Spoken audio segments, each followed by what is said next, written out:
I never heard from them again. So, that moment 100% confirmed for me that I don't like police.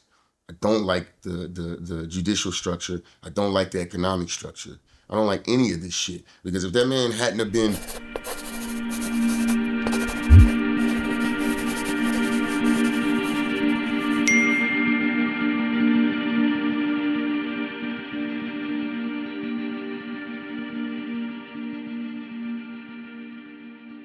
That's where I was. I was born in the back of a cab in California, Alameda, Oakland, California. But my formative years where I came alive was in Third Ward, Texas, in Houston, Texas. So I'm a Southern boy.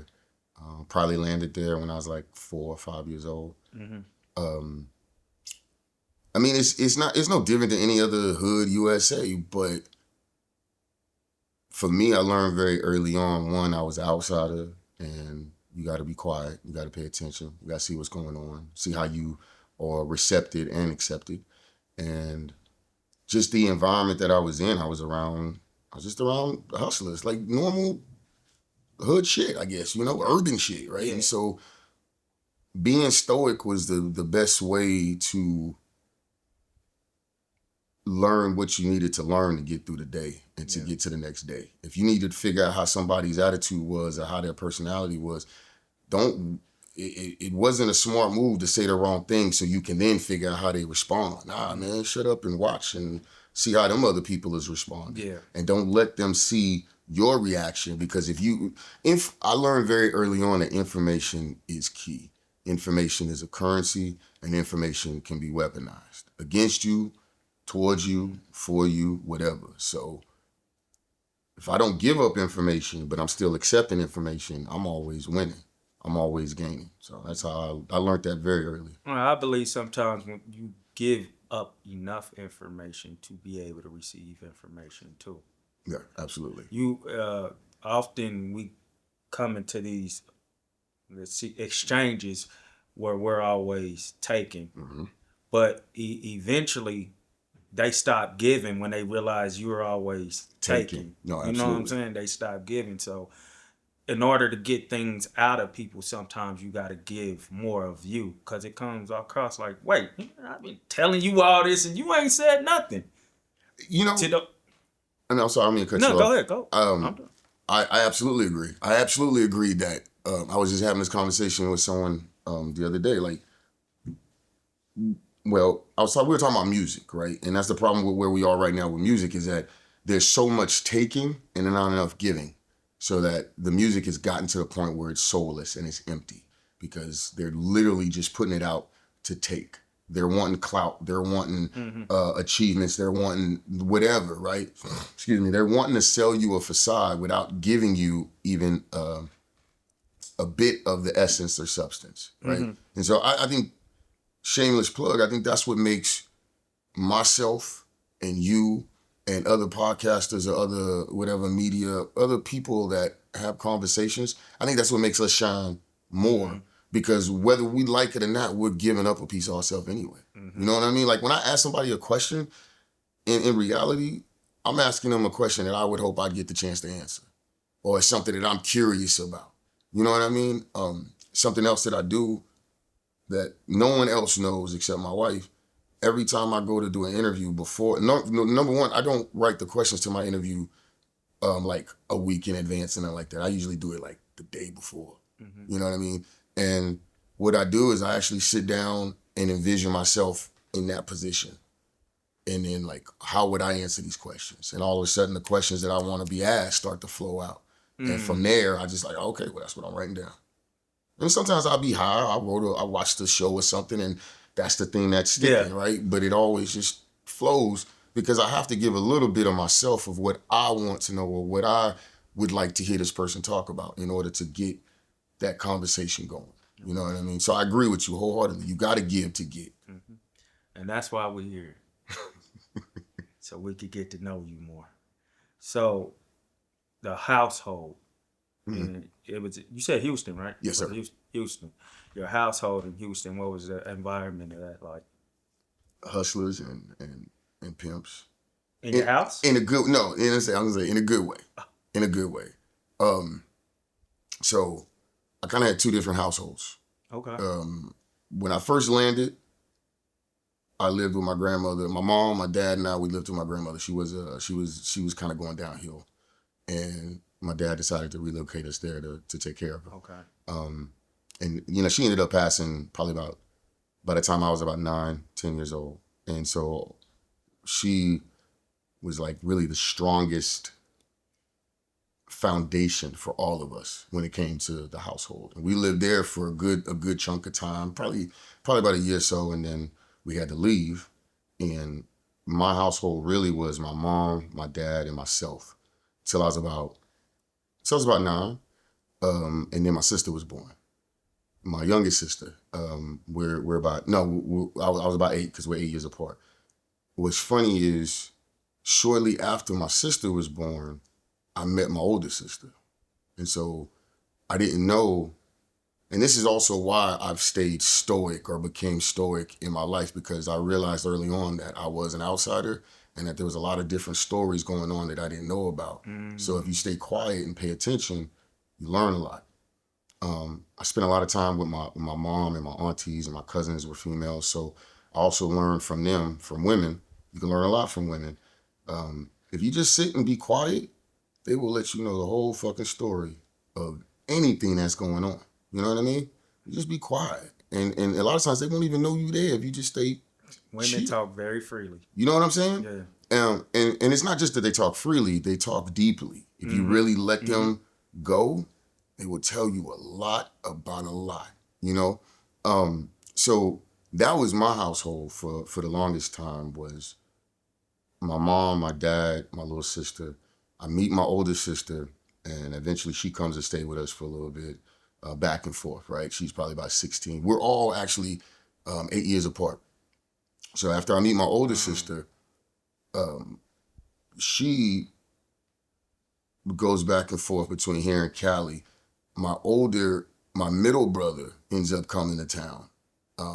This is probably the biggest holiday I remember, because in that same year I met not only my middle brother, but my oldest brother. And these were people in a span of about 3 or 4 years, from about 9 to maybe 11 years old. I didn't know these people even existed. You know what I'm saying? As far as I knew, it was just my mom, my dad, and my baby sister. Yeah. You know what I mean? So I had an idea that my mom had, you know, like I knew them. Let me not say I didn't know they existed. But you know the names of these people, but you don't know the faces. You don't know who they are. I've never had them in my space. I've never had to like, oh, wait, I can't go to the bathroom because this person's here. You know what I mean? Like it's occupied type shit. So that was my household in a sense. Like not up and down, but there was changes that would come, and you had to deal with that shit, you know? So you did hear their names before 9. You just I know. Actually, I think that era was fuzzy, but no. Yeah. And to be honest, I probably didn't. Even if I did hear their names, I didn't pay attention to them. Okay. Because from a young age up until about 9, when I was like, oh shit, I got a sister. My life was all me and what was around me, and riding bikes around Third Ward and running with friends and doing shit. So I don't know that I ever paid attention to those stories. You probably just You know what I'm saying? So this is your mother's or your father's children? My mother's children. All of them. All of them. I have an older brother named Joe. Actually, we have an adopted sister named Joyce. I have an older brother named Joe.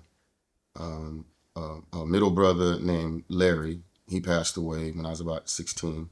I have an older sister named Sonia. She's like my second mom. She basically started raising me by the time I was like 15 or 16. And then I have a younger sister named Ashley.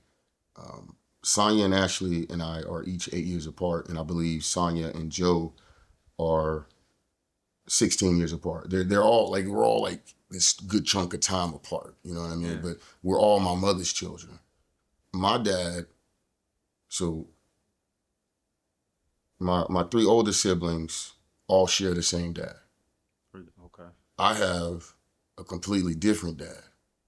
And then my younger sister, Ashley, her dad is the man that raised me. Like the man that moved us to Houston, that's my dad. I don't know the other dude. I get what you know what I'm saying? So I always tell people I was blessed in life that I was raised by three men. The man that made me, the man that raised me, and the man who taught me. My sister's dad, Sonia, her dad, his name's Joe. We call him Big Joe because my oldest brother's Joe. Him and I don't ever really have the best relationship, but I can always appreciate the hustle that he taught me. Like how you get to it, it doesn't matter what's going on in your family will figure that shit out if you continue to love them, but they can't be shit if you don't got your shit together. So keep getting your shit together, keep pushing. So, that was kind of the way that, again, that's how my household was broken up or set up in a sense. Yeah. Were you excited about learning of these people? Do you remember how the information was brought to you? I was extremely excited because, and that's why I was like, I really don't think I'd ever knew of them before, or at least I didn't pay attention because when Sonya came down, I really remember my sister actually being born. And I was just thinking like, damn, like, I hope this motherfucker gonna be trying to get in my toys and my books. Yeah. You know what I mean? Like, leave my shit alone, right? And my mom was like, yo, your sister Sonya's coming down. I'm like, who's Sonya? She's like, Sonya. I'm like, all right, whatever. And then we come and she gets here and I'm like, oh my God, I got a sister. I got a big sister. So I don't know that I was excited beforehand. I can't recall, but I know that when I met her, it was like, oh, shit. Somebody older and bigger with a different, like, you can learn me some shit. You know what I mean? I loved it. I was super excited. And then, in hindsight, everything about me comes from her. Like, my mom and my dad was, and I say pimps and hustlers because that's just me being allegorical, right? Like, that's just what I know. My mom was a hustler. My dad probably was a pimp. Actually, he was a pimp, right? And he knew people that were pimps, but that's not the point. The energy of how they handled things was about get to the money and hustle, but keep your house in order. And so those are big things that were instilled in me early. The other part of just being you, speaking your mind, my love for hip hop comes from my sister. So like when I interview people now and I ask them like, how did you discover your talents? Or, how did you get into this thing? You know what I mean? And they tell me this person showed me this. I'm like, yeah, do you know that is the most quintessential cliche hip hop story? To have this thing that you end up being in love with introduced to you by an older sibling or older relative, right? That's why, going back, I know that I give a part of myself because the questions themselves come from a part of me. You know what I mean? So that's just how it works. Did you feel a sense of relief of being the big brother or the oldest brother when your big sister came in and the other older ones started to come in? Because at first you looking like, she getting into all my shit, but then your big sister come in and you kind of like, yay! Yes and no. Yes. It was more like, it wasn't like she was, because that was something I was concerned about, but when Ashley was born and she started moving around, it wasn't an issue. We was buddies. We played together. We both ended up going to a French school and was able to speak French to each other. Like, so we became really good connected siblings. But it was really more like, yay, I got a new motherfucker to play with. Like, can we curse here? Yeah. Okay. Like I ain't already started this shit. Yeah. But now like I was concerned, and then my sister got there, and it was like, I don't even care about that no more. I got somebody I could play with. I got somebody else that I could torture or annoy. You know what I mean? I could be little bro to somebody. You know what I mean? So yeah, I guess it was fun to not have to be the big bro anymore, or not have to worry about being a big bro. You know. Yeah. How often did she have to put you in check? A lot. You catch calls? Oh yeah. She was the first person to whip my ass. No, my mom was actually. My mom would throw him in the chest quickly. She didn't give a fuck. You said something out of pocket. What'd you say? Let that be known there. You know. But no, my sister was very like loving but stern. Like, hey, I love you. We gonna have fun, but nigga, I just told you to do that. And there ain't no why, which is another stoicism I picked up. You know, like, there was no asking why about shit. Like, if I have to tell you why, it's too late. The thing that is the why has probably already happened. So shut the fuck up and put your head down. That's kind of how it was kicked to me. So that just became the process. You know what I mean? It wasn't a bad thing because 9 times out of 10, my sister had me. She never had me in a bad situation. She had me in really dope situations that I was able to learn a lot from. I was able to network. I was able to put things together. Yeah. And since I had already learned how to pick up information, I was just soaking shit up the whole time. It was beautiful for me. If you're not told the why, when do you believe the why is important? Damn, that's a good question. I think the best way to put that is the why is important when you have time, when you're out of danger. If it's a situation that requires expedient movement and like you need to go now, if the end result is fucking immediate, then let's deal with the why over here. Afterwards. You know what I'm saying? And that kind of goes back to the survival mode thing, right? Sometimes we're afraid to let that go, to stop and think about what needs to happen. Like, no, I'm ready to go now. So I get that. You know, there's time to slow down and think about what's going on. I do that all the time. But what I learned was that when we're in the bedroom, when we're in the boardroom, when we're in the living room, there's a time and place where we can discuss and break things down. Mm-hmm. When we're in the streets, when we're in public, I don't got no time for nothing else. If you see something that needs to happen, and it's not about danger. It's not always about danger. Sometimes it's just about this situation could go left from a spiritual, emotional, financial, physical, reputational, transactional standpoint. All leads to danger. You know, right. They're all however you want to value it, whatever perspective layer you want to put it on. Right. These are pitfalls and things that you got to deal with. And so when I'm in public, for me, it's not that I have to be in charge. It's just that one of us has got to take charge. So if you with me and we partners, player partners, homies, whatever, you're my wife, my spouse. If you see something and you say we need to move, then I'm moving. And I'm gonna ask you about it afterwards. Yeah. And if I see something, I'm like, yo, let's do this or don't do that. Don't ask me why. Just let's go, and then I'll break it down to you. You know what I mean? That's something I learned from my sister big time. Trust in the observation, like the fact that I'm observing everything around us. I need you to trust me in that manner. Right then and there. It's kind of like when Cedric the Entertainer was saying, when one person run, niggas just run. Like we ask about it later. We don't do no question asking. But I think it was very important to mention that it's okay to ask why, but not in certain, you know what I'm saying? Because some people may carry that with them. Right. Not asking why, just doing. And just doing ain't always the most, so you gotta have a level of discernment with that. Discernment is the word. That's the motherfucking word. So if you could think about it, or when it comes to your sister, your mother, or anybody you've been in situations with, you got any stories for us of when you've had to just go? When you had to just run with whatever they no why. No why, man. Go, and maybe you get the why later. Shit, I can tell you one for myself that I've had with my wife. Well, just I can tell you with my sister. there was a couple of them where like she just like not like super detailed, but we lived in these apartments called Colonial House. That was kind of like where I came alive. I discovered bikes and running around and breaking windows and LL Cool J and shit like that, right? And she had some cats that she ran with. It wasn't nothing crazy, but it was a very subtle thing. The dude pulled up. He had a Jeep. She hopped in the Jeep. She hopped out the Jeep. And I went to go like see what was going on. Like, hey, what's going on? She said, hey, bro, fuck out of here. And it was just that quick. And I looked at her, I looked at him, and I dipped. Like, oh, I'm good. I just knew. You know what I'm saying?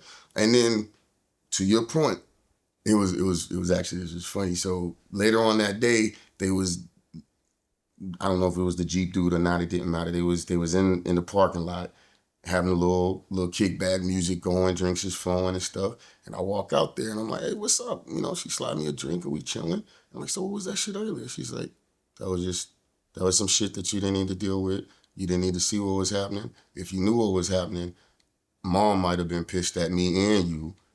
Just let it go. And it was just that simple. You know what I mean? And cool. I got my why. Mm-hmm. And I understood the why very, very well.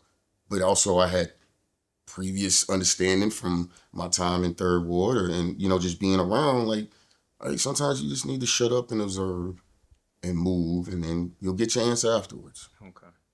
When you when you start to become the leader in a sense, or the leader of your own movement mm-hmm. in a sense, where do you start to say, you the one who say, don't worry about the why, basically?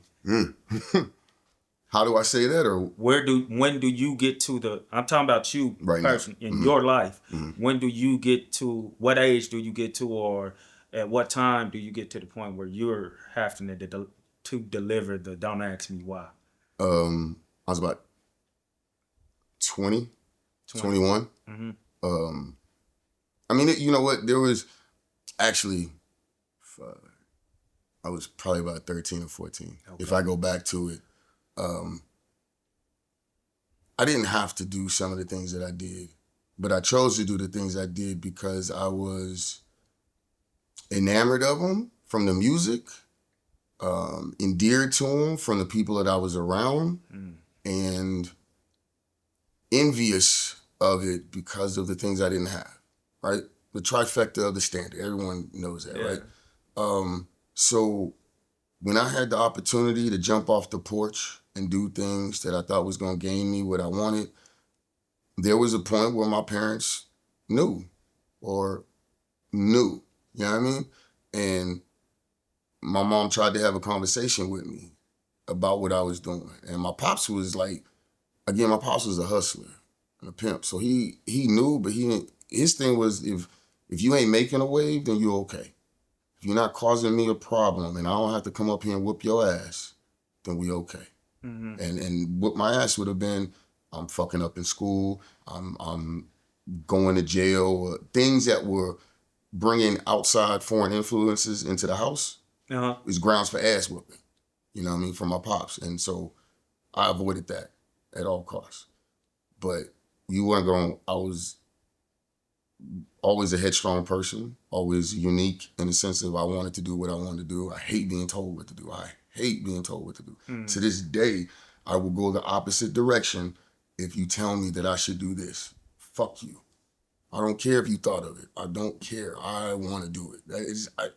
That's probably one of the things that most people don't know about me. So anyway, my mom is really trying to explain to me that you're not doing this. And I'm just telling her, hey, you know what? My school grades are good. You ain't seen no red and blue lights, no paperwork, and you getting money. And that was it. There was no, at that point I realized, like, I don't even have to explain why. I don't need to tell nobody why. I'm doing what the fuck I want to do because I'm obviously making results happen and I'm sustaining myself. And even the parentals can't come in and tell me shit. Hey, y'all can't tell me nothing. And then that fed into my son being born. And at that point, there was a situation there that I can't tell a full story because it's not my story to tell. Okay. But there was a choice to be made. And me as a man and as someone that was about to be a father, I wouldn't let nobody deviate me from my choice. So you may not want it, you may not want it, y'all may not want it. But this is what I want. Fuck y'all's why, and I only got to tell you mine. This is what I want. So that's what it was. And I think from then on, it was never, ever, ever, ever an issue with me. I'll tell somebody the why and explain it to them if it makes sense. But otherwise, man, I'm just going. I don't care, you know? And I want to get into hopping off the porch, but before then, since you talked about your child, I want to go back to knowing anything. Did you know of anything about the dude who spit you out his balls, I guess? And did you ever inquire? Did you care? Did you? I did. That was it was an interesting, and it has been an interesting story. So Okay. to this day, I still don't know much about him other than his government name. But the government name doesn't take anywhere. I know he was born in Cook County, Chicago, or Cook County, Illinois, which is Chicago. I know that he was a Black Panther disciple turned Muslim. I know that he had ties in the Oakland area. I know that my stepfather, my sister's dad, Big Joe, was aware of him or knew of him because he helped clarify and confirm things that I had heard or knew.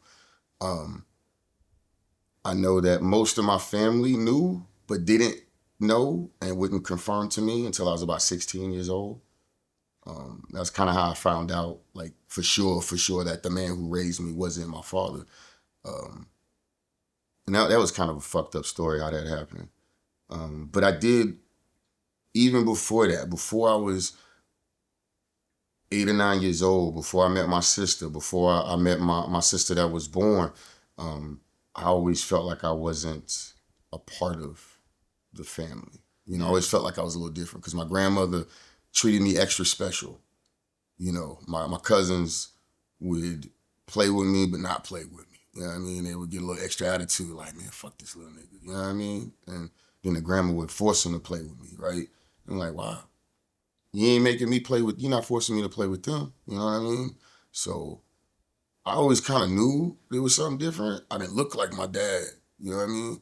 My little sister came out not looking anything like me. And not that she would look like me, but siblings usually Got something. favor, right? And so there were things that I realized, like, nah, that ain't it. That's not there, you know?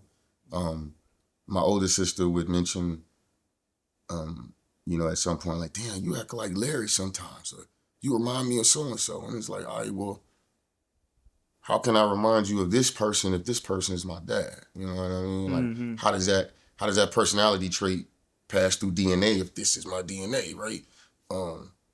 Or this part sounds crazy, but there would be like little. I've been smoking weed most of my life. You know what I mean? Long time, and so my memory ain't that damn good. And you know, I'm 40-some years old. When you start going back, things get foggy anyway. Yeah. But I do remember having glimpses or clips in my memory of meeting somebody that I really felt like he was my dad. And I remember having pictures of me in a Spider-Man costume in Oakland with two people that I think are my additional siblings. You know what I mean? And they have very, very, very Arabic names, just like mine. I don't ever say my name on camera. I don't give people my government, but my name is, I mentioned my sisters, my siblings' name, right? Joe, Lauren, Sonia, Ashley. My name is nothing like theirs. I'm 100% the other direction. So I just always knew that I wasn't quite part of this cut. You felt like sheepish? I did. Not in a bad way, but just like, niggas, is you really supposed to be here? Do you really fit in all the way? Yeah, it's interesting how you looked at it though, as far as like your grandma would have them play with you, but not have you actually question, well, why you not making me play with them? So you felt like you was getting special treatment in a way that you didn't make sense. That didn't make sense. So it made you feel like something was being kept from you in a way. When you hear certain things about your father, or I don't know what you want. Yeah, my father. It's all good. My father. When you hear certain things about your father, and well, when you hear these things, does it make you feel like a bit of a connection when you run into things that seem like what they said is like him? Yeah. Or certain things like when you hear Black Panther and all of that stuff. And I know you got a little bit of that in you, so I'm wondering if like you feel your father in that and you kind of embrace it. Yes. The answer is yes. Wholeheartedly, directly, yes. The long way around it, the long story to that short answer is I sometimes struggle with the idea that did I take this persona on as a result of what I learned from him? or is this just how God in the universe has had me walking and it's a line? Because before I even had thoughts of who that man was, or before I even had information and confirmation of what he was about, I was introduced to Public Enemy. I was introduced to X-Clan. Mm-hmm. I was already rocking and listening to Ice-T and Schoolie D and NWA. I tell my wife all the time, like, you know, she may not personally like the police because of economic issues or whatever. I can tell her wholeheartedly, I have been trained from adolescence to not like the police. Yeah. You know what I mean? Not just because, oh, fuck the police, but because the economic system, the broken tail policing, the just everything about the judicial system, everything about what we live in and what we experience as Black people, I knew and learned from my music before I even knew who that man was or what he was about. You know what I'm saying? So I knew about the Black Panthers from X-Clan. I knew about PLO and Palestinian Liberation Organization from Wu-Tang. I didn't find out about, and this is all like, I'm 13, 14, 16 years old. I don't get to Cali. I don't get back to Cali, to the Bay Area, to confirm any of the shit that I have learned about this man until I'm like 20, 21 years old. Mm-hmm. And then Big Joe's like, oh, yeah, you know. And his name was Khalid, I think is what they said. Which again was a crazy thing because that name ends up becoming another name in my own lifetime, inadvertently. You know what I mean? So to answer the question is, yeah, I think it has been a part of me. I think it was always there. And happenstance in the universe helped me align to where I was always supposed to be anyway. You know what I mean? In a certain way, does it feel like though the energies are fathering you? Yeah. I absolutely, like you said, the energies are fathering me. Like they're just cause you happen to just like these things that you like, and probably, I don't know, I can't speak for it, but your other siblings probably aren't into, or your environment isn't into what you're into on a deeper level. If anything, they're into it because I'm into it, because I've been this way my whole life. Yeah. I've been a leader. I've been innately fuck your why. Yeah. I've all my life. Hell, I was, like I said, the going back to my why, I was about 20, 21, 22, and I went to a Cash Money concert in Oakland. My sister. It was the first like big concert I'd ever been to. My first concert ever was a New Edition concert with my sister. And we had went to a Cash Money concert. It was a bunch of us. It was about 6 or 7 of us together. And I actually have not been to a major concert since. I prefer smaller ones because of this event. DJ was late. You know how they try to stall it out to make sure everybody's cracking. So Oakland is wild. Oakland has always been wild. And we're talking like late 90s, early 2000s, like 98, 99. This is, hyphy movement is in full fucking swing. Niggas give no fucks, right? Yeah. So they're taking too long. Oakland says, cool, we own that shit. Motherfuckers start gigging and they, you know what I'm saying? Yeah. They come out the seats and everything. They on the floor. Next thing you know, somebody's up on the podium or whatever where the DJ's at. They like, fuck it, we gonna scratch. They turn the music off. We ain't scratching. Niggas start slinging the records. Oh, now you about to slice somebody's head up, man. What's going on? You look over to the left, somebody just got jumped. They just getting stomped out. I'm like, hey, we got a boogie. My sister's like, you right, let's go. So we go from the stairs up to, you know, the Palladium, wherever people move around and shit. The Cedric the Entertainer thing happens where we're right here and all of a sudden niggas just whoo. And then I see another row of cops coming. So for me, I'm just getting action mode. I see my sister, I see my homeboy, I see his girl, I see my girl. Hey, we over here. We in this corner and we not moving. And I'm literally holding him like, nah, we not going nowhere. And my homeboy was like, bro, what the fuck you doing? Nigga, chill. That's what the fuck we doing. We chilling. And then when it was all said and done, everything passed, everything was good. Like, all right, we can go. Let's go. You know, my sister understood. She never asked the question, but she also I feel like in that moment recognized like, that's bump. We not going off what he talk. You know what I mean? He talking right now. Let's just go. She understood. Don't ask the why. And that was probably the most powerful moment for me to recognize that no, nigga, you a leader. You move. So yeah. When you talk about Oakland and Houston, these two different cultures, what are some of the things? And don't worry, I'm getting back to the jumping off the porch thing. We ain't gonna skip past that. But when you talk about Oakland and Houston, thinking of these wild stories about like that that thing that happened, what is like some of the shocking cultural things you had to go through? Oh man. Oakland, I think the biggest shock for me was, so Houston and Cali both have strong pimp culture. Okay. Very strong pimp culture. Okay. Swag and all that shit, right? Houston is a little bit more discreet about it, in the sense, for what I saw, in my experience, you knew where to go to see something happen. If you didn't want to see something happen, you knew where to go. You know what I mean? You could be where you needed to be for whatever you wanted. You get to Oakland, you get to International, MacArthur, 33rd, you get to Richmond, Antioch, Pittsburgh. These are all, Oakland is the town, right? The Bay Area is basically Oakland and San Francisco. And then you got all these other people trying to vie for recognition as well. The thing about Oakland though, man, they don't give a fuck. The pimps is extra hard, extra colorful, extra swag. And the hoes don't give a fuck.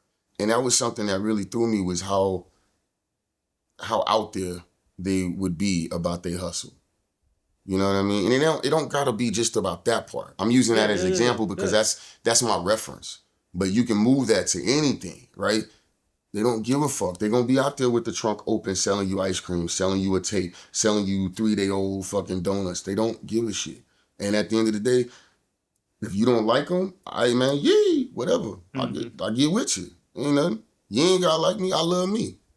And I think that was the boldness, the I don't give a shit, I'm here. That was the biggest cultural shock. And also it was where I was like, yeah, I'm fucking home. I feel good. You know what I mean? Because Houston always taught me to hustle, how to be slick, how to maneuver, how to deal with people. You know what I'm saying? 8 to 80, we could be friends. That's the life in Houston. Anybody could be your friend. You said 8 to 80. You could be 8 years old, you could be 80 years old. I thought that was some type of slang. No. I'm just talking slick. But I'm just saying, like, there's no criteria on how we can connect and interact. That's tough. You know what I mean? Yeah. If it's something to gain, then let's get to it. Yeah. That was what I learned in Houston from Third Ward.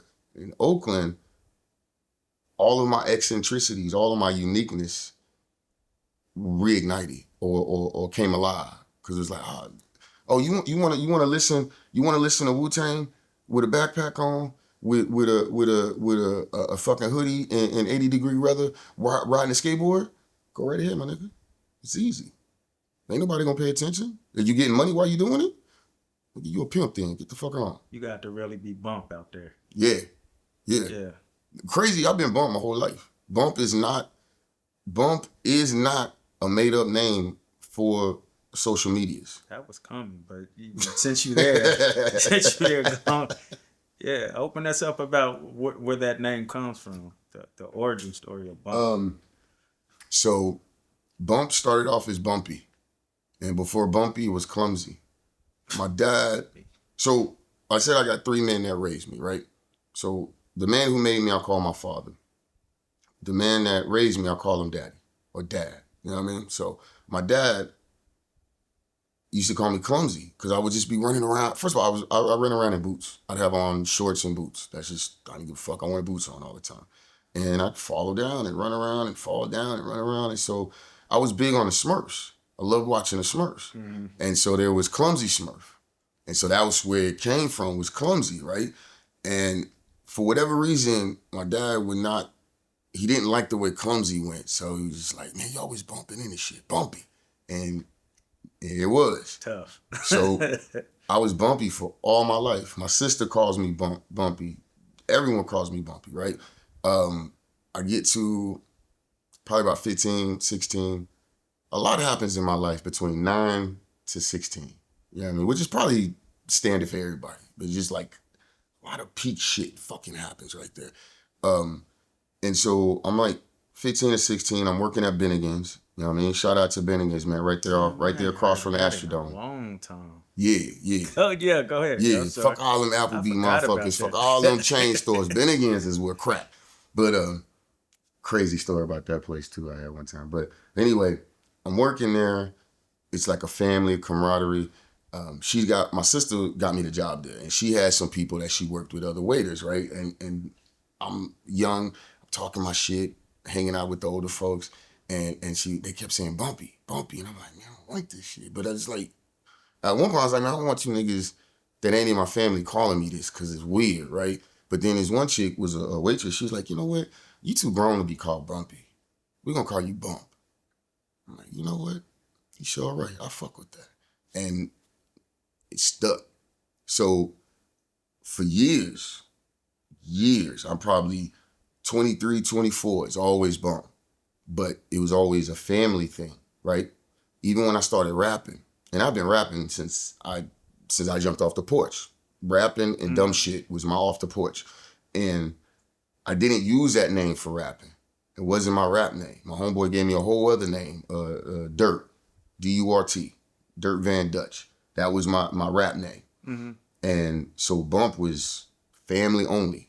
You call me Bump if we break bread. You call me Dirt if we on stage together. You call me by my government if you write me a check. That's how my world went, you know? And I stopped rapping. The industry, the lifestyle, having a child, it was more important to focus on family. So Dirt died. There was no point in being Dirt no more. There was no rapping no more. And I kind of meander. I'm living life. I'm focused on being a family man. And I decide, hey man, I need to make some extra money. I'm gonna go make beats. I know music. That's what I'm gonna do. And my homie sends an MPC, and I'm out there making beats, fucking around. I'm like, bro, I don't like this shit. He sends me his task cam. I'm like, oh, okay, now we back at it. And we started recording, like virtually. Mm-hmm. From I'm here in KC and he's in Cali. And this is a homie that I've been recording with before. Like this is the nigga that put me on and gave me a chance to express my hip hop. So anyway, I'm recording, I'm doing my thing, and it just kind of becomes, I can do this. And then my daughter is constantly trying to bring me artists to work with. I'm like, nah, I don't like that nigga. I don't know that nigga. I don't know these niggas. I'm not doing that. And also, I'm not trying to be involved in the music. I'm just trying to find a way to hustle, just trying to find a way to express myself, do some other things, right? And long story short, it gets to the point where, like, I'm really working with artists now. I meet this artist, shout out to my man Damo, and it becomes a thing where, like, hold on, bro, you kind of back into the music thing. Let's get back into this thing. And I had to make a conscious choice that I'm not an active artist. I'm going to do podcasting. I'm going to manage these artists. I have to step away from trying to actually record. In a sense of, hey, guys, look at me, right? I still do it because I fucking love it, but I'm not going to be active. And at that point, well, fuck, who am I going to be online? Because social media is already around. Instagram's around. You know what I'm saying? I'm from MySpace days. Like, let's not get it twisted. Like, I know this shit. You know what I mean? I understand how social media works. But this new wave, I wasn't there for, right? So my wife and I have this account that is really just our personal account to show the family things and stuff like that. And it's bumping Mia. Because, let me step back. We end up having grandchildren. And my wife doesn't want to be called grandma. You know, you're right. I don't want to be called grandpa. What the fuck I look like? That ain't me. So, but I ain't no pawpaw ass nigga either. Like, I get it, but that's not me. So she's looking up names and she's like, oh, I like Mia. Okay, cool. That's your name. Well, what's yours going to be? I don't know. Let's take a look. That's tough. So we looking and I forget how we found it. It might have been something super, actually, you know, it was so fucking random. It was like, you know when you go to those restaurants, like not Dairy Queens, but like the Denny's and the IHOPs and shit, and they had them fucking paper ads that tell you stupid jokes and random shit. You never seen no shit like that? Well, man's is, he know what I'm talking about, right? Like, so anyway, they had like some kind of mention of nicknames, and Bump was a nickname. It was like grandparent nicknames, and it was like Bump and Alabaster and all this other shit. I'm like, babe, Bump, what the hell? What is that? Tough. And so we was like, okay, let's just make sure that ain't no humbug, right? Because like, who wants to go get a Japanese tattoo and find out that you think it means strengths, but it really means horse's ass, right? Yes, sir. So I look it up, like, what does Bump mean? And so online it says Bump is like old country for grandpa or pawpaw. And well, fuck, I got pawpaw anyway then. You know what I mean? I'm Bump. I've been Bump my whole fucking life. So there it is. And it's once I realized that not only is my grandparent name Bump, I'm already bumping me on IG through the wife's and our shared account. And going back to the artists, as I start managing artists and working with artists, and I'm not gonna be an active MC anymore, and I got this podcast that I'm doing, oh, well, shit. You gotta have an online name, right? You gotta have a name, right? I'm not Dirt. I am Dirt. I have that in me, but I'm grown, man. I'm a grown-ass man now.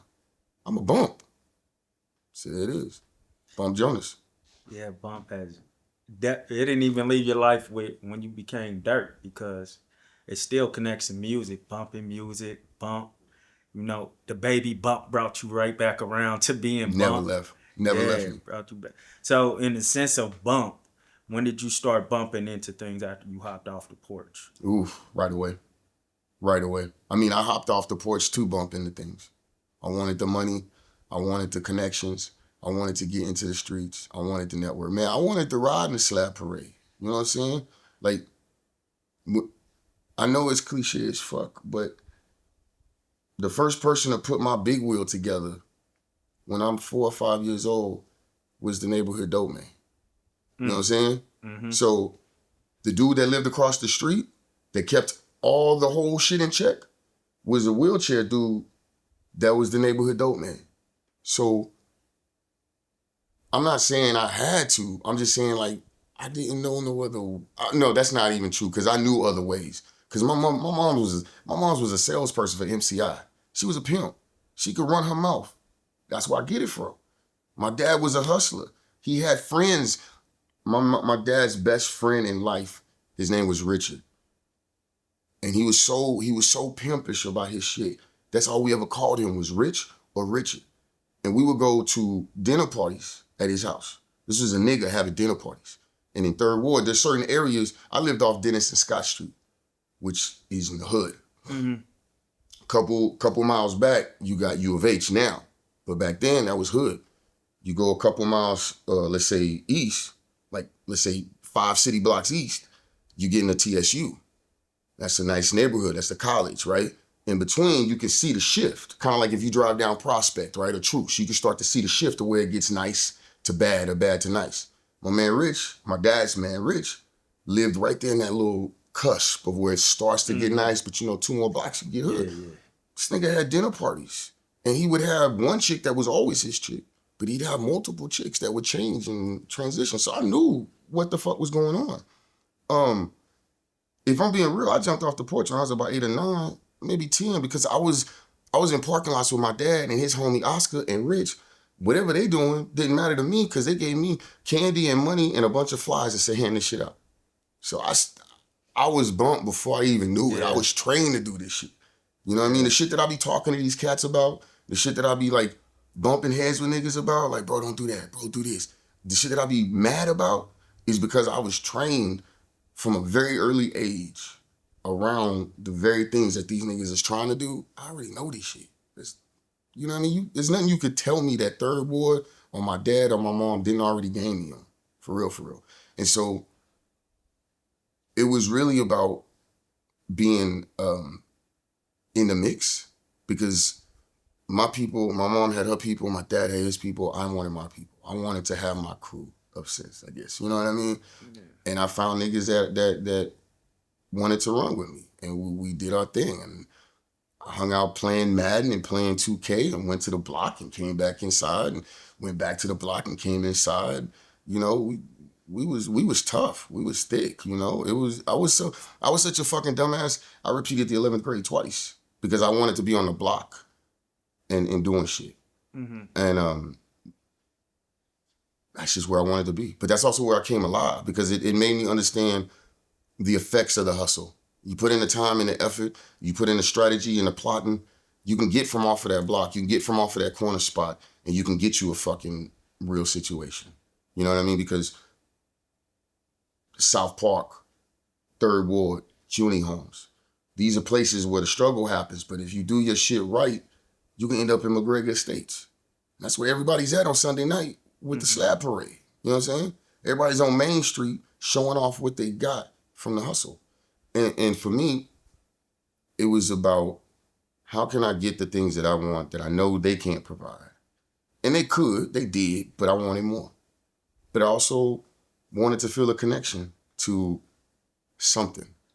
And my niggas Eddie, my nigga Pat, my nigga Tuh, they gave me that connection to something else.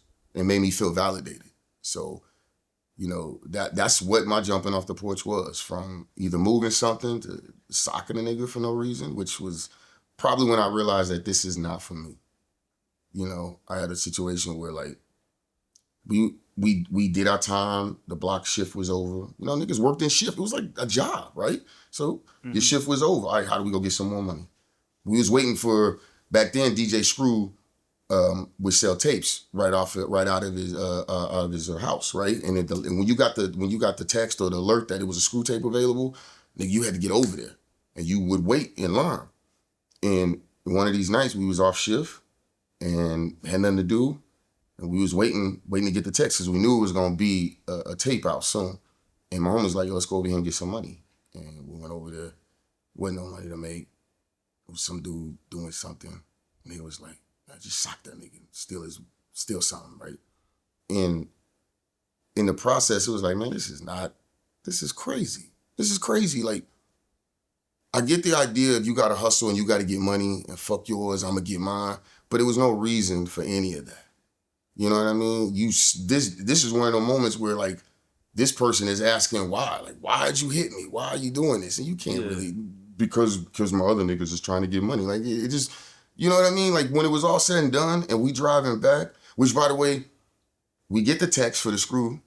We don't fucking make it in time because we was too far on the other side of town doing some dumb shit that we didn't get nothing out of. And by the time we left from Screw House to go back home, back to the block, drop the dope fiend rent off because this is not our car. You know what I mean? We get fucking pulled over by fucking 12 for something stupid, you know, cliche ass shit. Nobody goes to jail, nothing happens, but it's just like, this is dumb. This is not how hustle works. This is not how we supposed to hustle. You know what I mean? And you know, the first part of the situation, I'm scared, like, oh fuck, nigga, I'm finna go to jail. What the fuck? Like, I'm young, I'm 16 or something, you know what I mean? And so I'm like, nah, this is crazy. It all goes down, nothing happens, we good. The whole time though, I'm thinking, man, like after it happened, after we drive away and everyone's happy, we smoking, rolling up, playing 2K, picked up the sticks. Niggas is betting money after everything, right? Like, damn, we not tripping off the fact that several of us could be sitting down right now or on our way, right? And I just heard my mom and my dad the whole time in the back of my head afterwards, like, bro, you stupid for that. You know what I mean? My dad would be like, nigga, did you gain something from that? Mm-hmm. And my mom would be like, what the fuck was you thinking? You know what I mean? So it's like, okay. And it's probably not even what you asked, but this is where, for me, my personal mindset was born when it comes to hustling. Okay. It's about the money, yeah. It's about the resource. It's about the power. It's about the sovereignty. I don't gotta hustle to hurt you. I don't need to hustle to hurt you. I don't need to break your pocket for me to fucking live. What I do need to do is make sure that you understand the value in what I do.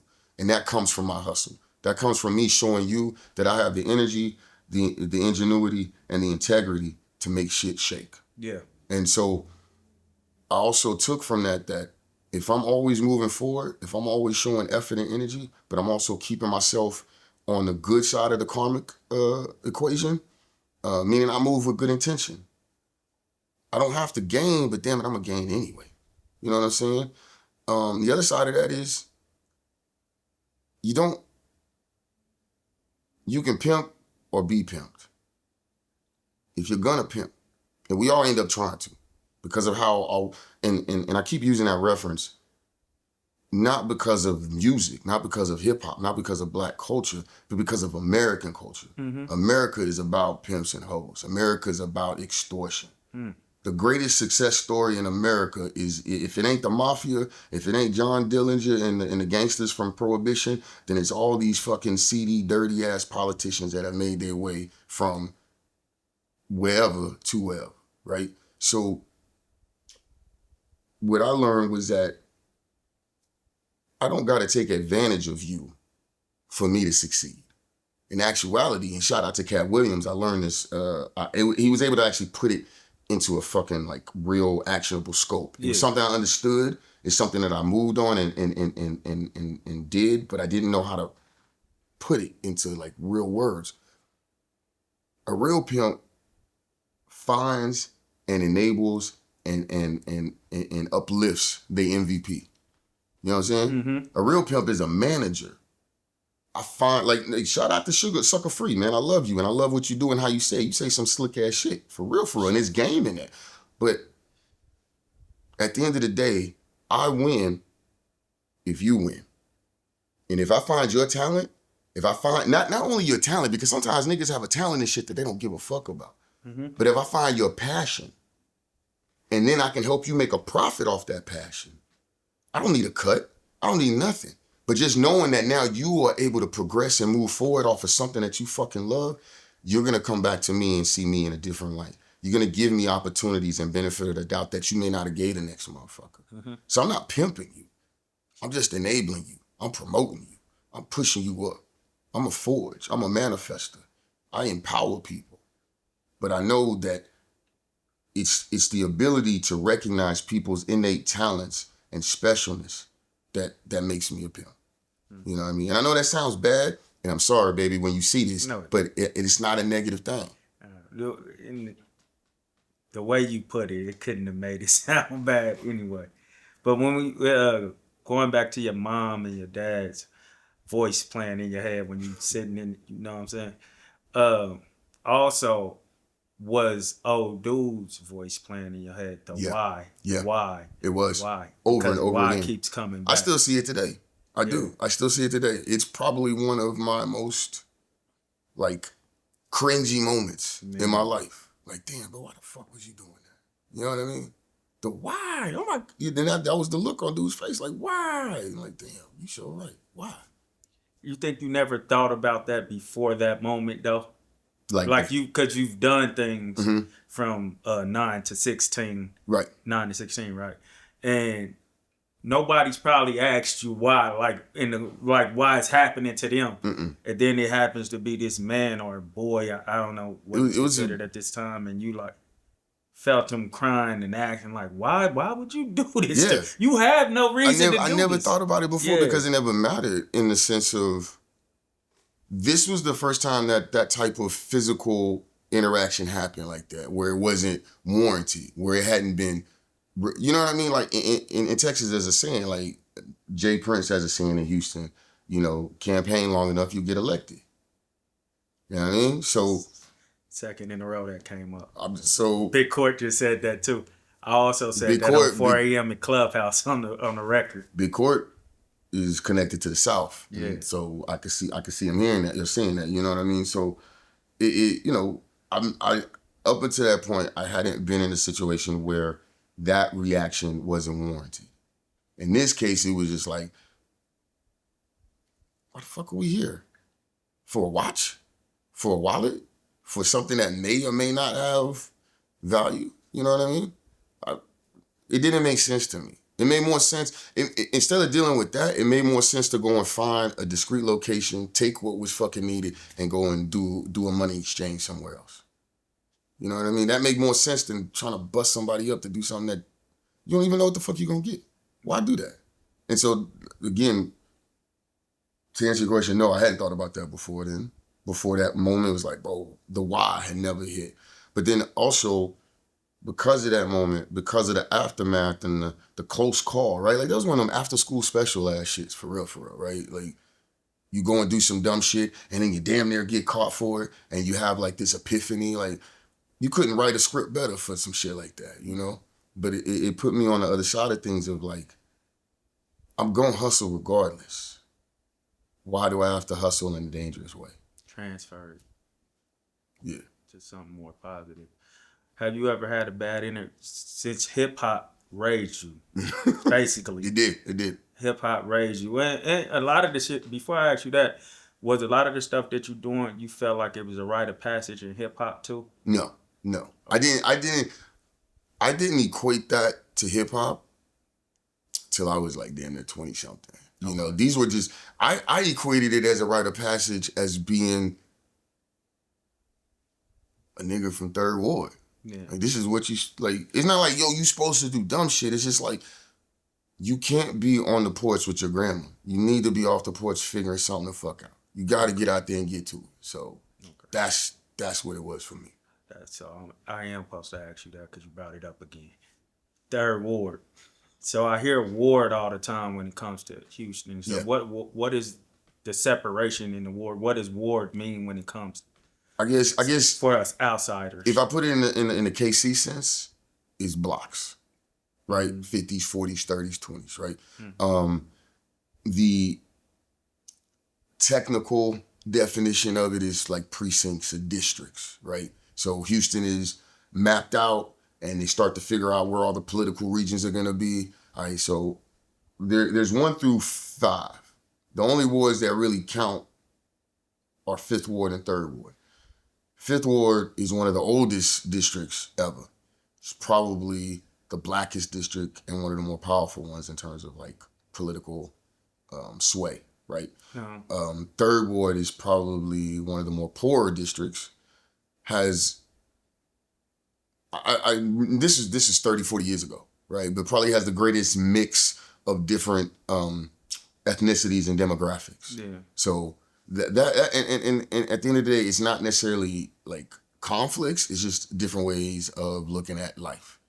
So it's not necessary that y'all don't get along with each other. No. Yeah, I mean, there have been, you know, there has been history, right? Missouri and Kansas don't get along, right? But at the same time, there's pockets where, we fuck with you, you know what I mean? So, yeah, there's pockets in history where 5th Ward didn't fuck with 3rd Ward. And what it comes down to is North and the South, right? So that's what it is. But at the end of the day, we all black. We all trying to either get out the hood or make the hood better.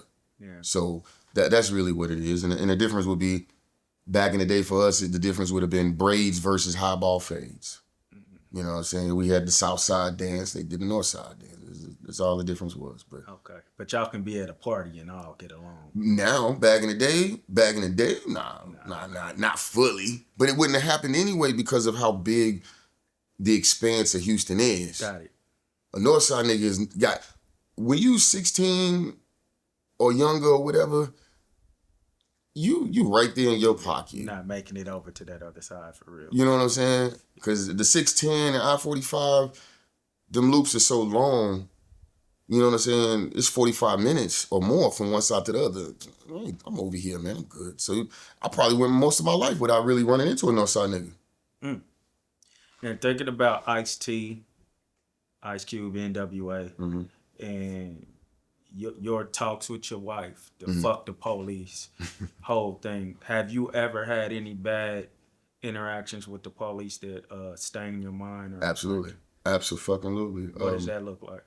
Shit, man. I was 18th birthday. I'm pretty sure it was either my 18th birthday or my 17th birthday. I smoked a lot of weed, so I don't remember that shit. All I know is I'm forever 28. I don't pay attention to nothing else, right? We ain't fact checking if you was 18. But no, like, it was my birthday, and my sister had took us to Sharpstown Mall to go shopping. And the way the mall was set up, you walk in on this one side to see all the shops and shit, and on the outside, as you're walking in, you could see some of the restaurants. Well, I don't remember the name of the restaurant. I don't fucking matter. there was a restaurant that, as we were walking out, I think I was walking in or walking out. It doesn't fucking matter. There was this young brother. He was older than me, and he had locks. And he was like looking at the window at the people eating. And I don't necessarily think he was really trying to antagonize them. But again, I see black folk in a positive light all the time. You're not ever gonna tell me that a nigga was just doing something to be doing something. Nah, motherfuckers just be looking the way they look. Black people are joyful looking people to me, and we funny, and we do different shit. You know what I'm saying? So I think he was just kind of standing at the window, looking at the people eating. He was rubbing his stomach like, oh, you know. So I don't know if he was like, enjoy your meal, or I'm hungry too. I don't know. It didn't matter. But what I remember was in that moment, he somehow, the people on the other side that were eating that meal told the restaurant, and the restaurant got the security, which back then is no mall security, it's 12. Yeah. You know what I'm saying? So HPD, Houston Police, they grabbed this brother up, man. It was like 2 or 3 of them. And from my point of view, what I'm hearing, what I'm seeing, this brother was like, man, I'm just talking. I'm not even bothering these people. I'm just making signs. And I'm literally like, yeah, that's what he did. You know what I'm saying? And they picked this nigga up like they was pallbearers carrying a fucking casket. Like, no, they just lift the nigga up and just drag him to the car. Like, yo, you're not even gonna handcuff him? You're not gonna... I don't know nothing. I don't understand none of that shit. Yeah. I hadn't watched Law and Order. I don't know that shit. I just know most of the time they fucking handcuff you. They say some words to you that's got to do with Miranda, and they push your head down and put you in the car. So how do we get to the point where you got a pallbearer? Again, I'm 16, 17 years old. It's my birthday. I'm supposed to be in the mall buying some Bo Jacksons. Matter of fact, I remember that because my sister was gonna take me to get some shoes, and I had hustled up my money to get me a pair of my own shoes. I wanted to buy my own. I wanted some dope ass Bo Jackson trainers that had just come out, right? And fucked the whole thing up.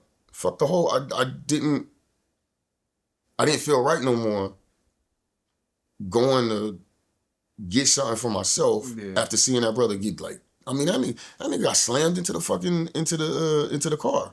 You know what I mean? Like, it really felt like one of them action movie shits where they just like roughhousing the shit out of a nigga. And you know, it was one of them things where you could say whatever you want to say, and I don't even remember if I was like, hey, leave him alone or nothing. I just remember being really fucking stuck on the fact that I saw that.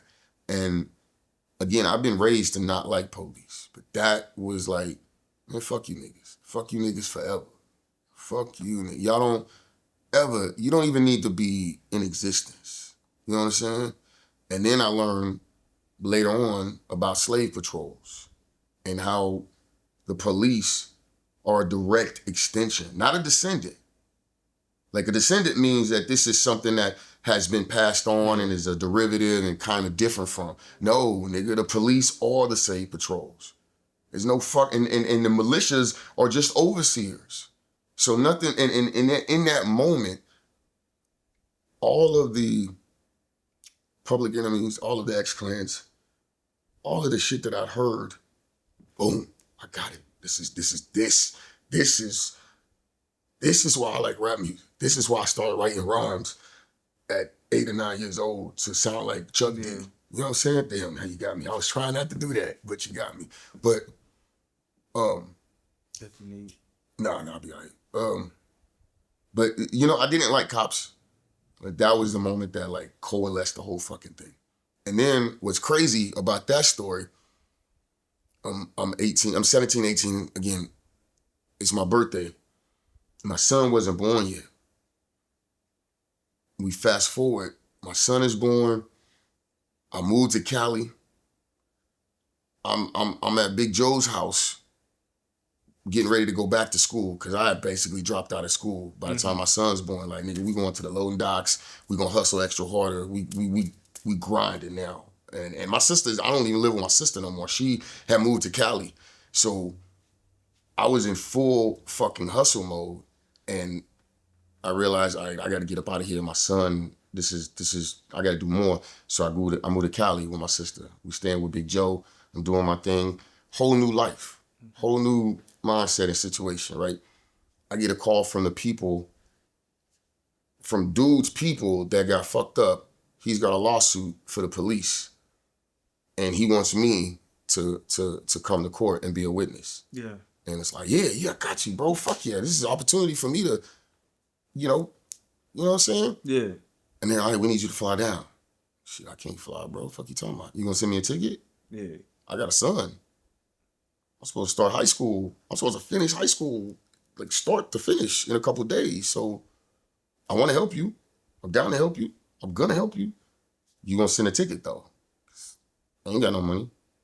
Nah, bro, we can't do that. Can you do something? Whatever you need me to do, I'll do. But I can't get down there unless you get me there. Yeah. I never heard from them again. So, that moment 100% confirmed for me that I don't like police. I don't like the judicial structure. I don't like the economic structure. I don't like any of this shit. Because if that man hadn't have been, the power and privilege that those people had came from them having money. If that man had the money to be in that fucking store and restaurant to buy what he wanted, I assume he wouldn't have had no fucking problems. He wouldn't have made that thing. Even if he was just being funny, the fact that they had the power and the privilege to send the cops after him, if he had money, if he had a situation, he could have pulled a wire and be like, bro, I don't give a fuck about that. I can go buy me a meal now. But no, he didn't have that ability to do that. You know what I'm saying? The fact that the judicial system allowed that man to get roughed up and fucked up and tossed, and then he's got to do all of this extra to try and get recompense, to get made right for what was happening, that's fucked up. Because I bet you that business, or the people with the money, with the food, didn't have to go through no fucking hoops to get that man slammed in the back of a car. But this man has got to come up with whatever money that he don't got to try and fly me to this situation to help him. And who's to even say that what I say is going to matter? You know what I'm saying? So that just confirmed everything for me, that fuck all of this shit, fuck the system, and the only way to change anything is to amass a shit ton of resource, i.e. money. At that time, now it's clout and recognition or whatever is the resource. I need to get a whole shit ton of it so I can tear this motherfucker down. Yeah, that's what I'm on ever since. Houston to Oakland, Kansas City. Am I missing something? When you talk about the police, is there any place where it felt worse out of the three?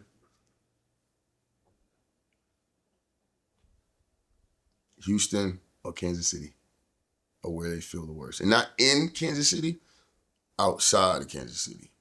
The Bay Area police are just police. Antioch police is scum of the earth. Antioch is a shitty ass place. Antioch is like, it's like Independence, but worse. You know what I mean? Like, and I'm not knocking Independence. I know it gets a bad rep for a lot of things, right? And then that's what Antioch is like.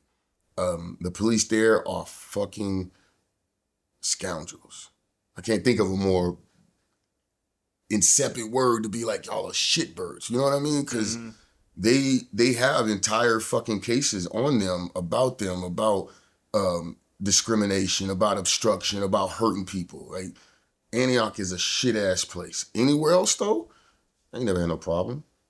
Richmond's crazy as fuck. Ain't no problem. Vallejo, no problem. Now, I'm sure other people got stories of dirt that goes on, but these are areas where if you come correct and you move in a manner that lets them know, man, I'm just trying to Bay Area pro respect the hustle.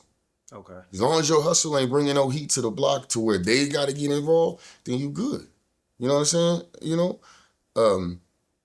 Houston, they want to fuck with you. It's Southern. You know what I mean? It's a good old boy thing. So they don't tell you directly that they dislike you, but then at the same time, they do let you know they dislike you. And they kind of waiting like, all right, now, come on, boy. Step out of line. We're waiting for it. KC's a little bit different. The cops here, they really don't give a fuck. And they really, really don't give a fuck. But they're not going to bother you too much if you show that you either have some respect for them or you just trying to get on about your shit. If you on some, extra, then they're like, oh, okay, now we got a chance to play. Yeah. You know what I'm saying? I feel like you get outside of KC, you get to the Olathes, the Lenexas, the Marshalls, the Sedalias, Now you got a little bit of that rural good old boy shit that I recognize from the southern side. Now, you know what I'm saying? Drive a little bit over the median. Woo, let's light him up. Get him a ticket. Let's make sure he gotta spend an extra 3 weeks to come back here so we can keep lighting him up. You know what I'm saying? Let's get him booked for a 6 o'clock appointment so maybe he stays a little late so he can understand what a sundown town is. You know what I'm saying? Like, I feel that energy in the outskirts of KC, not in the inside. Have you ever rather? I'm sorry. Do you still believe that sundown town still exists? Fuck yeah, absolutely. Portland, Oregon still has sundown towns. Michigan, I believe, still has sundown towns. And maybe they don't have them like officially on the books, but yes, there are sundown towns. Lee Summit is one. Blue Springs is one. Pleasanton is one. Lone Jack is one. You pick me a place that is considered the suburbs of Kansas City, and they are probably a sundown town.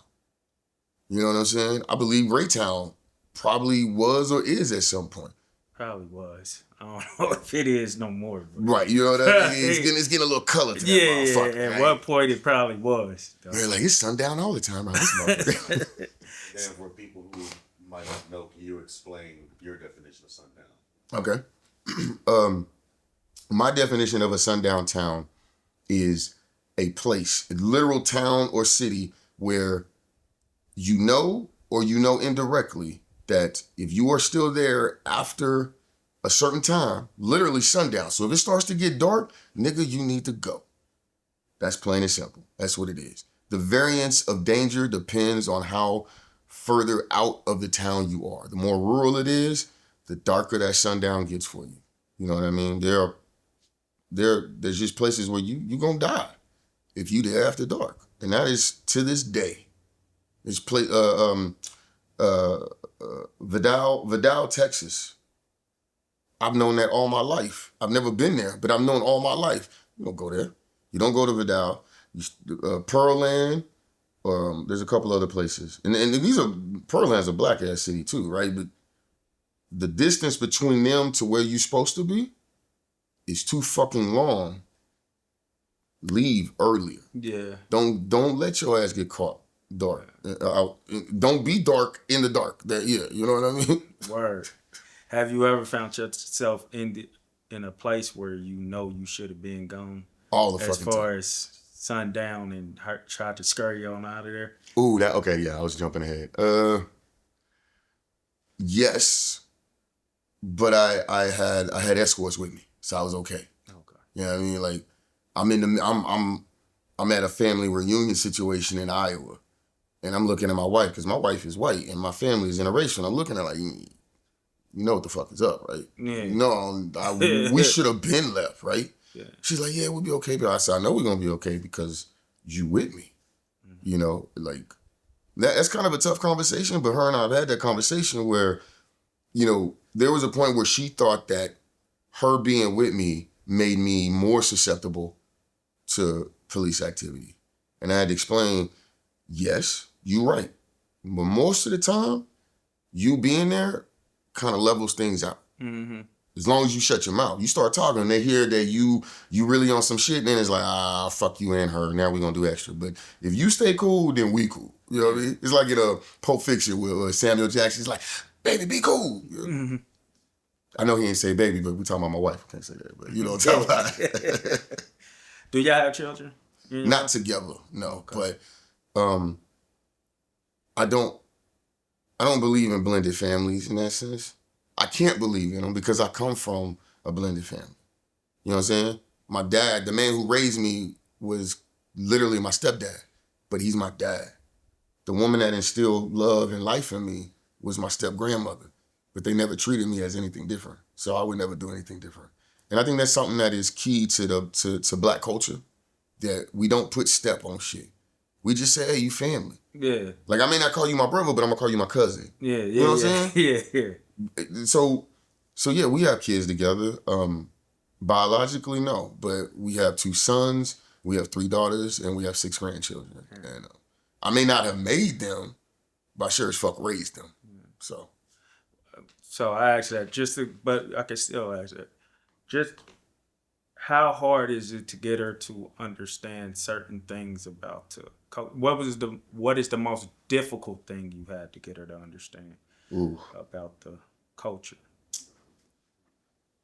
two things: grills and ratchet. Talk to me. So, first of all, my wife is a very posh woman, right? She sits with her legs crossed like this, and she drinks tea with the pinky out. You know what I mean? Yeah, my wife is a posh ass woman. I love it. I love it. She, but she's also country.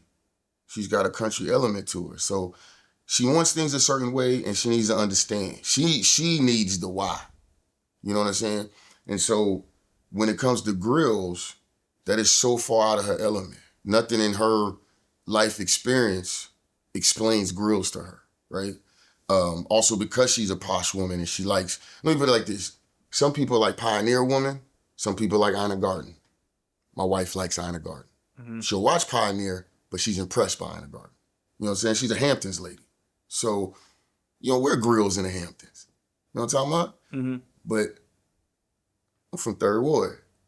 I grew up around grills, around bucket hats and boots and grills and white tees and Jordans and creased jeans, big trucks and donks.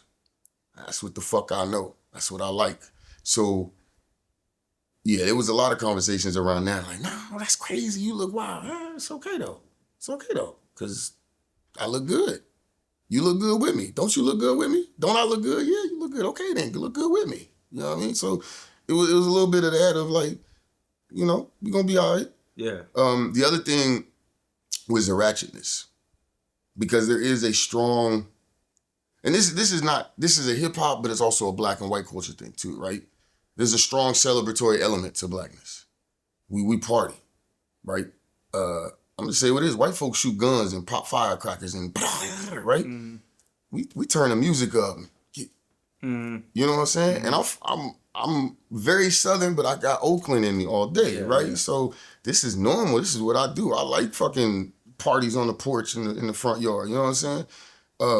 I don't need twerking. I don't need motherfuckers with their ass out. Yeah. But it don't bother me because Georgia peaches or whatever. That's the culture. So there was a lot of sort of explaining like, this is expression, babe. This isn't hypersexuality. This isn't promiscuity. This is just expression. This is just motherfuckers letting loose because they're dealing with all kinds of other shit. And sometimes we don't need to have a rent party. We just want to have a fucking party. You know what I mean? And then it was a matter of like, you see how I am. That is not me. I don't like that. I'm a very modest, chill, laid back guy. I turn the fuck up, but really, I'm pretty chill. Yeah. So I don't gravitate towards the ratchet. I just accept it. I'm not upset by it. It's not bothering me. It's me. Yeah. It's just what it is. Yeah. And so there was a lot of conversations to like kind of, get her to understand, number one, this is just celebratory culture. And two, this is that way of expression. That's not my way of expression. It's just that way of expression. And then three, more importantly, we don't deal with respectability politics. So I'm not finna tell nobody that you need to act a certain way so a whole other set of people can respect you. Fuck your respect. Sometimes it's okay to just let the world burn. Mm. You know what I'm saying? Especially if I gotta be a certain way that makes me feel out of pocket in order for you to feel good. Fuck that. Yeah. So it's not about the ratchetness. It's about the freedom. Mm. And so, a lot of conversations, but we get it. We there. You understand the art in it. Yeah. And you understand when it's not art. But absolutely. It's crazy how we can see the same thing and see when it's art, and then you can obviously see when it's not art. Because I see it on Instagram all the time, be like, oh, that's expression. Yeah. And then see somebody twerking right here and be like, you try to show that ass. But anyway. You're working hard at it too. Yeah. When it comes to you and your wife, how can two totally different people come together like that and actually find love? Oh man, that's a good question.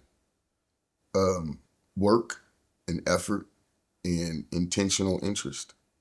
You know, I mean, like, it's easy for people from two separate walks of life or two separate perspectives to find each other, but to continue to find each other Oof. takes work, right? To continue to find each other is crazy. That's hard. No, I'm saying it a good way. That's hard. We sprinkle my own salt. Yeah, that's hard. Yeah. But no, I mean, you know, a lot of it is learning to talk and communicate through the tensions, because that's not going to go away. You know, it's just they lessen over time. When you're in a relationship, especially a long-term relationship, especially one that's, you know, going on 2 decades, there's new things that get introduced, but there's things that have been there for the whole time. And after a while, you're like, man, why is this thing always here? But you still got, and so that is where you have to continuously, intentionally engage so that you can not only show that you're growing and give them an opportunity to grow, but also show like, hey, I still love you for who you are. Even if who you are is the same thing that it was 10 years ago or is a different thing than it was 2 weeks ago, I still love the core bit of who you are. Yeah. Back to why. Mm. And talking about stoicism. What is one of those things you really found yourself having to, after she questioned why, you had to sit back. You might didn't see it then or understand why she was asking why then, but you really had to, when you got to yourself, had to, after, you know, volumes was down and you in your quiet meditation or whatever, had to ask yourself why and do work on that why. Okay. This is I mean, it's not a tough question, but it's a personal question. So to my wife, I love you and I apologize if I offend you. The biggest why that I had to deal with, and it was a tough one because one, I'm not used to being asked why. I don't like being asked why. Why are you so eager for attention? That was the question that I got over and over again. Because of the transition from being a family man, a suburban husband, to off the porch again. And this time in a very public setting, social media, podcasting. I'm engaging with people in different ways that are triggering scenarios for my beloved, for my partner. You know what I'm saying? For someone that I committed to. And so the initial reaction is, fuck you mean, why? Because this is what I gotta do. This is what I'm supposed to do. But, you know, in the moment you're answering to answer. But then you go back, you know, I smoke a blunt and I think I'm mad, but no, I'm not mad. I'm actually really hurt by the fact that, fuck, this person is calling me out on something that I don't know. You know, or maybe I'm shocked, not hurt, but I'm thrown by the fact that I don't know that answer. You know what I'm saying? So yeah, and I had to sit a long time, 6 months to a year. I went to therapy. I really sat on that because the way that this process works, you do have to put yourself out there. You do have to let yourself be known. And when I sit and think on it, I've been networking since a young fucking age. I've been trying to connect with people for a young age. So am I really looking to make a change, or am I just on this lifelong search for attention? Am I missing my fucking dad or my father? You know, am I trying to get, you know what I mean? Like, those are all the cliche shit that I had to deal with. And, or am I really struggling with imposter syndrome and I'm needing the attention to let me know that I really am as dope as these motherfuckers are telling me, right? Like, why am I so eager to get in front of this camera? Why do I want to turn this live on? Why do I light up when someone says, hey, Bump, you want to slide through and do this, right? Is it because I'm eager for attention? Is it because I'm eager to get out there and hustle? Or is it because I need the validation to make me feel better about what I'm doing? You know what I'm saying? So it took me a long time to sit with that. And the answer is, yeah, I do want the attention. Because I am a leader. I am someone that's gonna make a change. Whether I make it now or I make it after I'm gone, it doesn't fucking matter. The change is gonna happen. And the only way you can make that change is to get attention. And to be honest, money, attention, clout, authority, they're all the fucking same resource. No one listens to you unless you have one of those things. And one of those things gets you the other. And my ultimate goal, and this is how I figured out my why, because at the end of the day, what I want to do is tear this motherfucker down. That's just what it is. And nobody's going to listen to me if they don't have my attention. Or if I don't have their attention. Right? So, fuck it then. Let's get to talking. Yeah. Have you found yourself, do you light up when she asks you to do something? As far as, I mean, yeah. Because you said you light up when somebody said, come on, bump, let's do this, let's do that, or whatever, as far as when it comes to like the interview. Oh, yeah, no. Do you light up in the same sense? Yeah, when my wife brings me something to do, it's more like a challenge. And so I especially light up. Okay. Like, because we have very different viewpoints and approaches to things. Mm-hmm. Okay? And as much as I don't like being told what to do, she doesn't like being told what to do. Mm-hmm. But she also don't like bringing motherfuckers into her shit. Mm-hmm. So you can come. Mm-hmm. I'm doing this thing, come on. Just shut the fuck up, but come on. She's like, I don't even want you here. Yeah. You see what I'm saying? So when I get the invite from her, it's like, oh, fuck yeah, let's go. I just got the social club invite. Let's go. Yeah. You know what I mean? But I also know to shut the fuck up. You know what I mean? It just roll. See what I'm saying? Yeah. That looks at a lot. Yeah. When people looking from the outside in and we see you and we see her, what are if you can name anything, one of those things where we could say, she been around Bump too long. And the thing with you've been around her too long. You know how those things rub off on you? Be like, it's phrases. There's phrases. So I know I've been around her too long, or people will know that I've been around her because they'll say something and I'll be like, excuse me? That's 100% my wife. That's her. The thing for me is like, I bet. Like, she will, like, if I'm saying that, it's probably because, like, yeah, we done. I'm like, I bet. You know what I mean? Like, if I say bet or, like, cool or whatever, but if I give you that tone of, like, I bet, it's a wrap. And my wife is the same way, you know what I mean? And so I know, like, if someone hears her say that, that's not her natural lingo. She got that from me. Yeah. She got that from me. Yeah. You know what I mean? Do you wear that with pride? Yeah, absolutely. I wear you know, this is a wild tangent, but because I'm from an interracial family or a blended family, mm-hmm. I especially wear it with pride when the things that I say and do rub off on my family. Mm-hmm. You know what I mean? Because I have 3 white daughters and a white wife. Mm-hmm. And my daughters, I'm not gonna say they mostly fuck with black men, but they understand black men. You know what I'm talking about? Mm-hmm. Or, you know, I got one daughter that really fucking loves J. Cole. And not like, oh my God, she loves hip hop. No, but she dives into the lyrics and understands what he's talking about. Mm-hmm. You know what I mean? Or I got one daughter that came to me and said, "Oh, it's kind of a personal thing," but she was like, "The pronoun that you're using on your page, though you may be trying to make sense or make a point with what you're saying, how would you feel if that were a black and white situation?" I was like, you know what? You motherfucking right. And I know she got that from listening to me, from being around me. So, you know, I'm especially proud that I know that my blackness mm-hmm. and my hip hop, my third ward, is rubbed off on my family.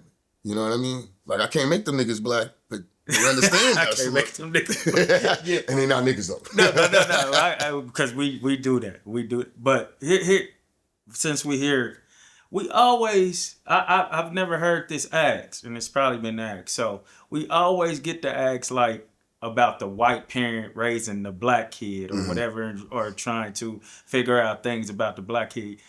You got a double job right there. You got white girls, right? Yes. Women or girls or whatever. So what is some of the toughest things with raising white women as a black dude, black man? Appreciating their femininity. As a man, you immediately just be like, I don't give a fuck about none of that shit. None of that shit matter, right?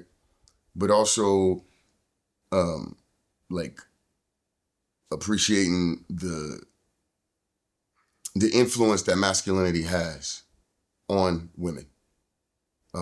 As a black man, I'm able to show them the proper way that a black man could be, to show them what a real man could be. Whether it's a black or white man, I get to be that man that shows this is the type of man you need to marry. This is the type of man, or even if it's not the right one, like, all right, this type of man you shouldn't be. You know what I mean? But I feel for me, I have always been able to convey this is what a man should be. But also, these are the nuances of blackness and black culture. It's been difficult, but it's also been rewarding in the sense that I can have these conversations with my daughters now, and I can see how they react to people. Probably one of the most difficult things was saying nigga. Yeah, I mean, because I'll be like, hey, nigga, what the fuck? You know what I mean? I can't do that. Yeah. That don't work. You know what I mean? And then just sometimes there was always that difficulty of the conversation itself. Like, how do we, because I'm a deep thinker. This is how I work, right? And so we could be having a basic conversation of apples and oranges, but okay, let's take that a little bit deeper and understand why apples and oranges don't get along, or how could they get along, why you think oranges are treated that way when the apples is doing this shit. You know what I mean? So I never didn't do that, even probably to their annoyance. Yeah. You know what I mean? But those were probably some of the more difficult aspects of trying to raise or be part of the raising of white daughters. But I also think it's probably one of the more rewarding pieces too, that, nah, I think I did that. Yeah. You know what I mean? Now, the other side, though, is I feel like an outlier because I am a black man. Yeah. I come off very militant. I come off pro-black, but I got a white wife. I got a white family. You know what I mean? Or blended family, right? But I say interracial, I say blended. I feel like I got a black family because I feel like my folks act like niggas. To me. You know what I mean? I look at them, I see niggas. But I understand the world look at them and be like, fuck you talking about, bro? You ain't no Marcus Garvey. You ain't no Malcolm X. Fuck you talking about? So I get it. But I don't care. You gonna love me. I tell my grandkids all the time, I love you even when you mad at me. Yeah. So that's what it is. I only laugh because you made me think about Dr. Umar for some reason. Right. No, yeah. What he was saying in this moment. But I just got a few more questions before we go out.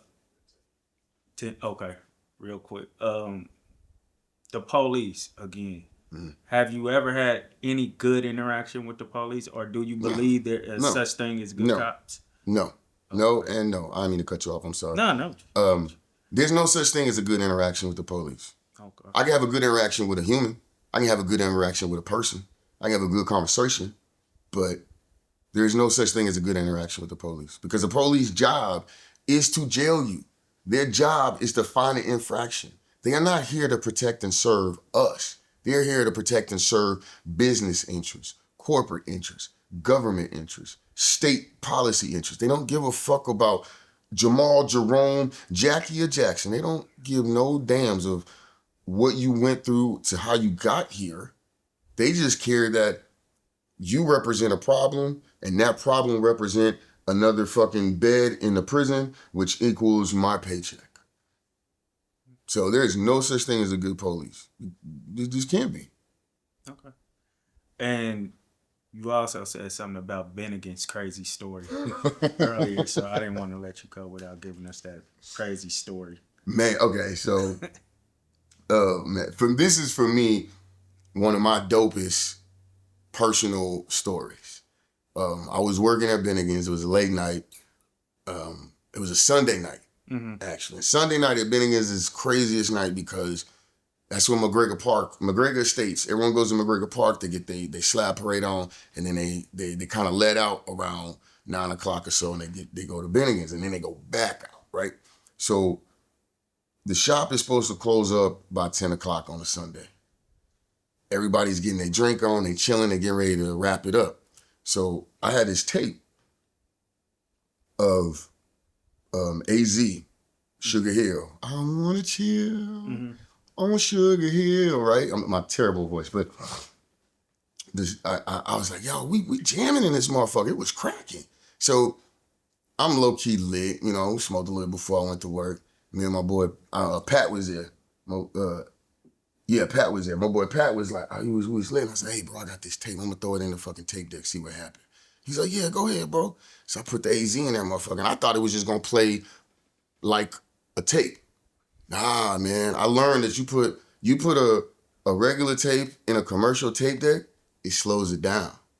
So what went from I Wanna Chill on Sugar Hill went from I wanna chill, all like on Sugar Hill. You know what I mean? So for us in Houston, in Third Ward, this is at the height of DJ Screw at Bennigan's, right across from the Astrodome, right across from Astroworld. Nigga, the whole fucking world, the universe blew up all over again, bro. It was a big bang. Like, and I got fired.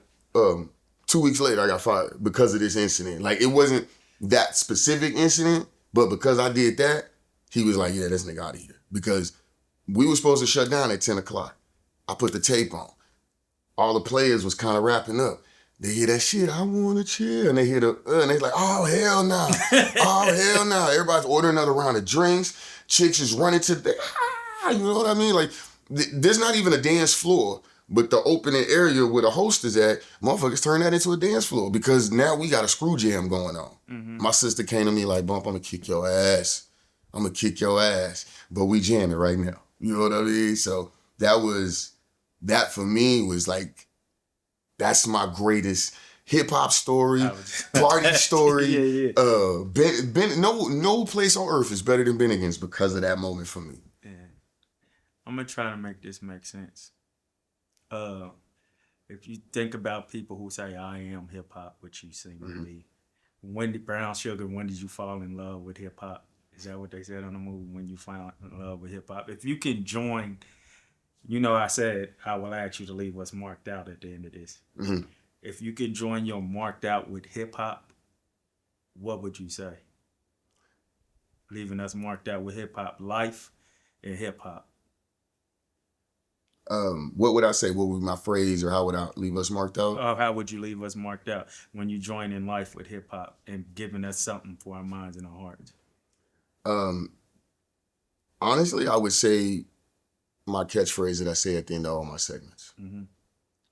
Love yourself like you try to love the world. Do something to earn your place in the world this week, and just be a dope motherfucker. Tough. You know what I mean? Will you pray us out? Absolutely, absolutely. Yeah. To the ancestors in the universe, we come today to give thanks, to give love, and to accept and give the energy that we've been blessed with. I want to thank you for the opportunity, for the fellowship, and for just the love that has been expressed between not just myself and Indelible Rudy, but also through Darren, Mr. Capone himself. I want to thank you for the life and the times that we've had, that we're having, and where we're going. I want to thank you for KC, for the energies that are here, for being in the middle of the map, and for just being some dope people. I just want to thank you for myself and for everyone else as we learn to love and to grow and to be better. In love, inshallah, amen. Amen. The goal is to leave a lasting imprint on their minds and their hearts. We pray you've been indelibly marked. I'm mad. I can't show my butt. Close out. I'll do that question for you. Oh, come here. I don't know. I'm just curious. DJ Screw, Michael Watts, or SUC Switch Outs. I'm bro. Explain. God damn. See, this the kind of shit that starts the North-South war right here, bro. This is the kind of shit, man. It's evil, man. Hey, I have to stick with me. I'm from the trade. I'm from Third Ward. It's DJ Screw. It's SUC. If there wasn't a DJ Screw, if there wasn't a SUC, Screwed Up Click, there wouldn't be Lil Kiki. And Lil Kiki, for me, is the greatest rapper ever alive. There's not a nigga on this earth that could freestyle better than him. There's not a nigga on this earth that could bounce a beat like Lil Kiki. And none of that shit would happen. It wouldn't have happened if it hadn't have been for DJ Screw. I love DJ Michael Watts, and I think, in all honesty, it's kind of like a Prince and MJ thing. DJ Screw started this motherfucker off. So all you niggas that's out here slowing down and chopping and slopping, y'all need to show respect, man. Pay homage to the shit. Swisher House and Michael Watts, not only did they bring it from the South to the North so that the whole of Houston could experience it and could appreciate it, but they continued the legacy. You know what I'm saying? They expanded and moved it on. They took it in places that maybe it couldn't have gone to because of the way that DJ Screw was set up and the way he was moving. DJ Screw is a very, very independent motherfucker, right? So there's no telling that, rest in peace, had he lived on, there's no telling where that really would have went. But regardless of the conflict, he was going this direction and Michael Watts was able to take it beyond that. Not better, not further, just beyond. He expanded it. And the other part of it, Michael Watts introduces us to, if I have my history, my knowledge correct, which is a very hip hop thing, you got to do the knowledge in this shit, and you got to be part of the community. Michael Watts, without Michael Watts, we don't have Paul Wall, we don't have Chameleonaire. You know what I'm saying? And if we don't have that, well then, the static selectors and all the additional shit that Paul Wall is doing now, the wheels on the bus go round and round, none of that shit. Grills, the Nelly joints, these joints that are iconic hip hop shits don't happen. So I'm not gonna ever take nothing from Michael Watts. I'm not gonna ever take nothing from Swisher House. Swisher House is the reason why 8Ball and MJG was able to transition and keep going in their career. You know what I mean? So they are both iconic pillars of Houston and hip hop. And they actually, for me, are like, just like straight up blessed individuals because Screw is Southside and Watts is Northside. So Third Ward and Fifth Ward, we got reason to connect. My nigga Dane from Back to the Lab, he's Northside, I'm Southside. So if nothing else, we can connect right off of the Screw. And it don't gotta be an issue that, oh nigga, you listen to Screw, DJ Screw, and you listen to Michael Watts. Nah, nigga, we just listen to Screw. So I know that's a long way to answer the question, but as like you can tell, I'm a long-winded nigga. We like long answers. I like long answers. That's good for you. Man, thank y'all so much. Holy shit.